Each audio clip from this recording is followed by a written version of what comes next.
ऐसा लगता है कि वाकई श्रीलंका की लंका लग चुकी है और अब ये लंका बस राम भरोसे ही रह गई है।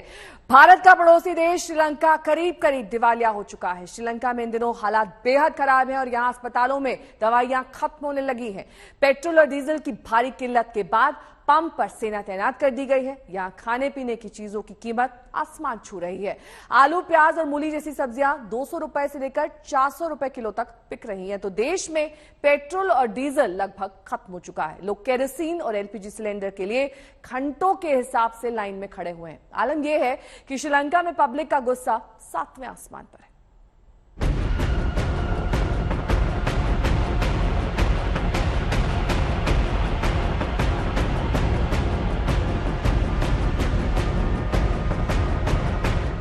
₹200 किलो प्याज, 220 रुपए किलो आलू, 490 रुपए किलो मूली। ये हाल है श्रीलंका के बाजार का।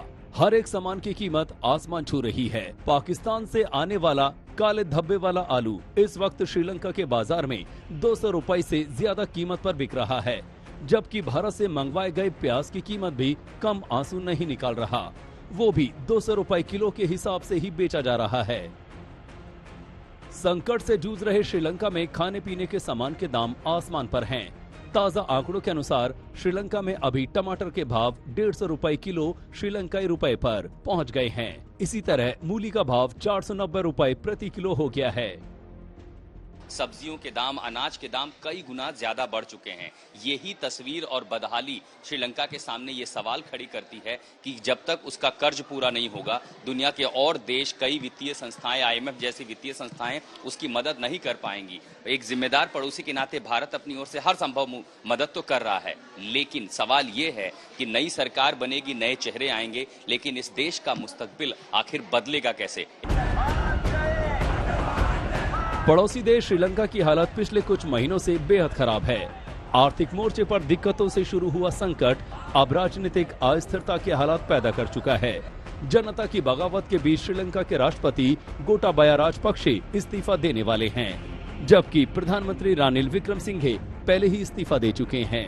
हजारों लोगों की भीड़ ने पिछले कई दिनों से राष्ट्रपति भवन और प्रधानमंत्री आवास पर कब्जा जमा रखा है। सड़कों पर सेना तैनात है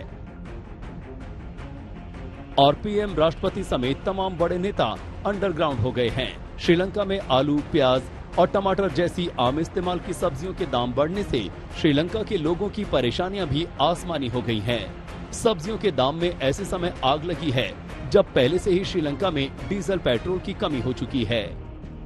हालात इस कदर खराब हैं कि पेट्रोल डीजल की सप्लाई लगभग बंद है। कीमतें तो ऊपर गई हैं, लेकिन ब्लैक मार्केट में वो 10 गुना ज्यादा महंगी मिल रही हैं। उदाहरण के तौर पर आप समझिए कि मुझे अगर टेम्पल ट्रीज से गले फेस तक जाना है, जिसके बीच की दूरी 2 किलोमीटर है, आमतौर पर एक ऑटो रिक्शा के लिए हमें 70 से 80 रुपए, 100 रुपए देने होते थे। इस समय मुझे इतनी ही दूरी के लिए 500 से 600 रुपए देने पड़ रहे हैं। काला बाजारी बढ़ी है। लोग ब्लैक मार्केट से अगर फ्यूल खरीदेंगे तो उस पर भी कमाई कर रहे हैं और कई गुना पैसे वसूले जा रहे हैं। इसके अलावा लोगों को बेतहाशा पावर कट का भी सामना करना पड़ रहा है। इस पूरे संकट की शुरुआत विदेशी कर्ज के बोझ के कारण हुई। कर्ज की किस्तें चुकाते चुकाते श्रीलंका का विदेशी मुद्रा भंडार समाप्त हो गया।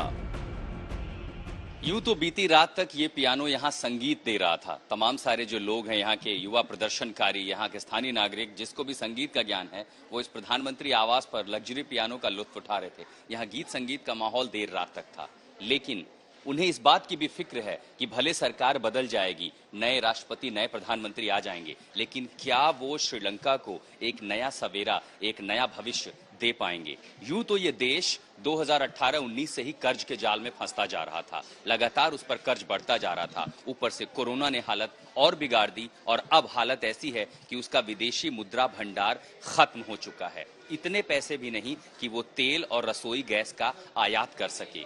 जो देश चावल का उत्पादक था, निर्यातक था, अब वो आयात कर रहा है भारत, पाकिस्तान जैसे देशों से। अब महंगाई इस कदर बढ़ी है कि लोग त्राहिमाम कर रहे हैं। आज तक संवाददाता आशुतोष मिश्रा लगातार श्रीलंका में ही बने हुए हैं। वहां से पल पल की अपडेट और साथ ही कई एक्सक्लूसिव रिपोर्ट्स आप तक पहुंचा रहे हैं। उन्होंने एक पूरी रात राष्ट्रपति भवन में गुजारी। देखिए राष्ट्रपति भवन में इस वक्त क्या हालात है।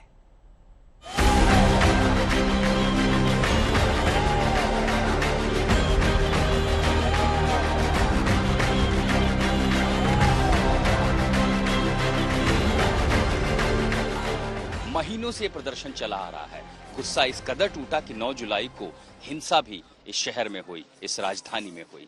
और अब दिन का प्रदर्शन तो ठीक है, रात की तस्वीरें कैसी होती है आज हम आपको वो दिखाएंगे। मेरे ठीक पीछे ये टेम्पल ट्री इलाका है, कोलंबो, श्रीलंका की राजधानी। और ये टेम्पल ट्री जो 48 घंटे पहले तक श्रीलंका के प्रधानमंत्री का आधिकारिक निवास स्थान था, अब न यहाँ प्रधानमंत्री हैं, न देश के राष्ट्रपति अपने आवास पर हैं। आखिर यहाँ है कोई तो वो है जनता, जो यहाँ के राष्ट्रीय ध्वज को लेकर के जश्न मना रही है, लेकिन अपना गुस्सा भी प्रकट कर रही है। आखिर रात कैसी होगी इन प्रदर्शनकारियों की, आइए आपको अंदर लिए चलते हैं।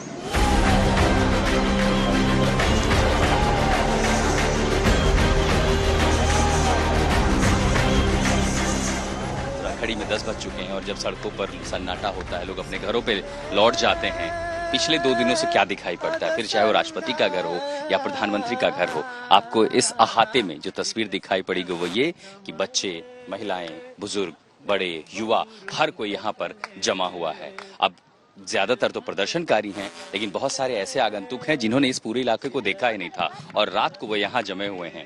गीत से, संगीत से जो लोग आए हैं, अपना खाना घर से लेकर के आए हैं और यहीं पर खाना खाते हैं। जाहिर है प्रधानमंत्री के आवास पर ऐसे रोज आने का मौका आम श्रीलंका वासियों को तो नहीं मिलेगा। ये राहुल हैं, सिंघली हैं, भारत में भी रहे हैं।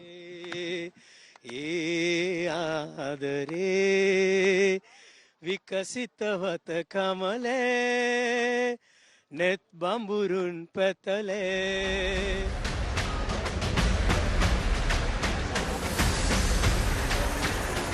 घड़ी में 10:30 बज चुके हैं और अब मैं अहाते से होते हुए प्रधानमंत्री आवास के भीतर प्रवेश कर रहा हूं। ये बाहर का हिस्सा है, कुछ पुलिस वाले दिखाई पड़ रहे हैं, लेकिन प्रदर्शनकारियों की संख्या के आगे सारी संख्या बेकार है, कोई इन्हें रोक नहीं सकता। बाहरी अहाते में जब आप आते हैं तो प्रधानमंत्री के आवास की जो तस्वीरें हैं वो दिन से बस अलग इस मामले में है कि दिन में जो संख्या है कई गुना ज्यादा होती है। शाम को आपको यहाँ लड़के दिखाई देंगे, लड़कियां दिखाई पड़ेंगी। इस बाहरी अहाते में अभी हमने देखा कि साइकिलिस्ट हैं, साइकिल सवार हैं, वो भी यहाँ पहुंच गए थे। सबसे ज्यादा युवाओं और युवतियों की संख्या ज्यादा है, जो या तो यहीं पर रुक रहे हैं, गीत संगीत के मजे ले रहे हैं, या फिर प्रदर्शन में शामिल हैं, जिन्होंने लगातार इसी प्रधानमंत्री आवास में डेरा डाल दिया है। चाहे मेरे पीछे कुछ जो लड़के बैठे हुए हैं, ये वही लोग हैं। देखिए सारा फर्नीचर जो है प्रधानमंत्री आवास का है और अब ये यहीं बसे हुए हैं। जाहिर है जब तक मांगे नहीं पूरी होंगी, जब तक इस्तीफा नहीं होगा, तब तक वो इसी आवास पर डटे रहेंगे।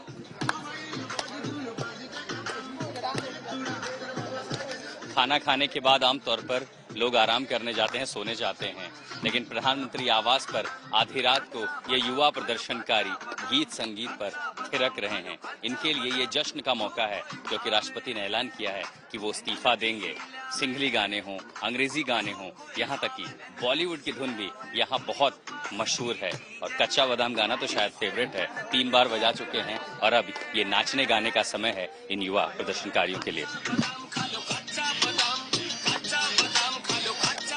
अब घर पर तो आपने बहुत जन्मदिन मनाए होंगे, लेकिन ये सोचिए कि श्रीलंका के प्रधानमंत्री के घर में भी लोगों का जन्मदिन मनाया जा रहा है। ये जिनका आज बर्थडे है, अब इससे बेहतर समय क्या हो सकता था। आधी रात के बाद जैसे ही तारीख आई, प्रधानमंत्री आवास के इस शाही गलियारे में, इस रॉयल हॉल के नीचे केक आ गया और जन्मदिन भी सेलिब्रेट हो गया। ये श्रीलंका में एक तरह का जश्न है और ये एक अपनी ही तरह का अलग सा प्रदर्शन है जो हम कोलंबो में देख रहे हैं।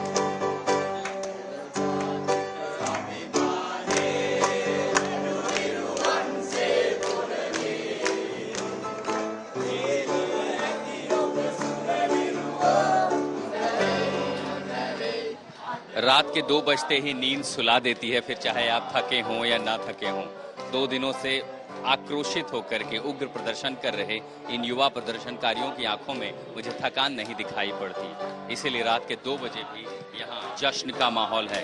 प्रधानमंत्री के आवास पर ये वही पियानो है जिसकी तस्वीरें वायरल हुई थी और आधी रात को भी अलग अलग पियानो बजाने वाले, गीत संगीत में रुचि रखने वाले बस कुछ इस तरह अपना शौक पूरा कर रहे हैं। गीतों में सिंघली प्राइड, श्रीलंका के प्रति देशभक्ति और अपने झंडे के प्रति वो भावुकता, कुछ ऐसे ही गीतों के साथ यहाँ जश्न हो रहा है। इस उम्मीद के साथ कि सरकार बदलेगी, जिसके लिए वो लड़ रहे थे, इनकी मांग पूरेवानी है। इसलिए रात भर नारेबाजी और संगीत, कुछ ऐसे ही वक्त बीत रहा है प्रदर्शनकारियों का कोलंबो में इस प्रधानमंत्री आवास के छत के नीचे।